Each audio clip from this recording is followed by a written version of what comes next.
মিষ্টি কাকু, আমাদের ঘরের কোণে যে মাকড়সার জালটা আছে না, সেটা দেখতে কিন্তু খুব সুন্দর। তবে এত শক্ত কেন? মনে হয় যেন আঠা দিয়ে বানানো। তুই খুব দারুণ একটা জিনিস খেয়াল করেছিস। মাকড়সার জাল কোনো আঠা দিয়ে বানানো না, বরং ওর শরীর থেকে বের হওয়া এক ধরনের বিশেষ প্রোটিন দিয়ে বানানো। বিজ্ঞানীরা বলেছেন এই জাল নাকি আমাদের তৈরি স্টিলের থেকেও শক্ত আর টেকসই। কি? স্টিলের থেকেও শক্ত? অসম্ভব!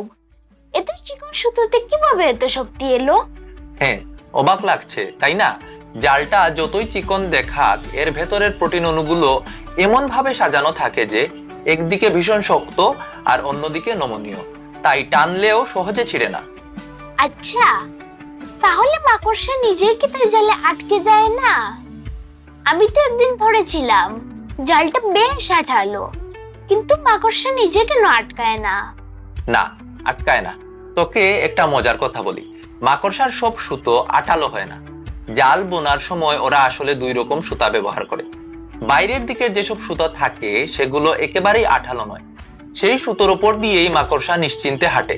কিন্তু ভেতরের দিকের সুতোতে থাকে আঠা, সেটা শিকার ফাঁসানোর ফাঁদ। মাছি বা অন্য পোকা সেগুলোর মধ্যে ঢুকলেই ফেঁসে যায়। তবে কি মাকড়সার পা একেবারে আঠালো নয়? আসলে ব্যাপারটা হলো, মাকড়সার পায়ে প্রাকৃতিক এক ধরনের প্রলেপ বা তেল জাতীয় স্তর থাকে। সেটা যেন এক ধরনের স্লিপারি কোট। এর কারণে আঠা লেগে গেলেও পা আটকে থাকে না। বাপরে, এত কিছু আমি একেবারেই জানতাম না। তাহলে তো মাকড়সা বেশ বুদ্ধিমান প্রাণী, তাই না? প্রকৃতির প্রতিটা প্রাণীর মধ্যেই অনেক অনেক রহস্য লুকিয়ে আছে। মাকড়সার জাল তার দারুণ এক উদাহরণ। তাই বলে কি এরা শুধু ভয়ঙ্কর?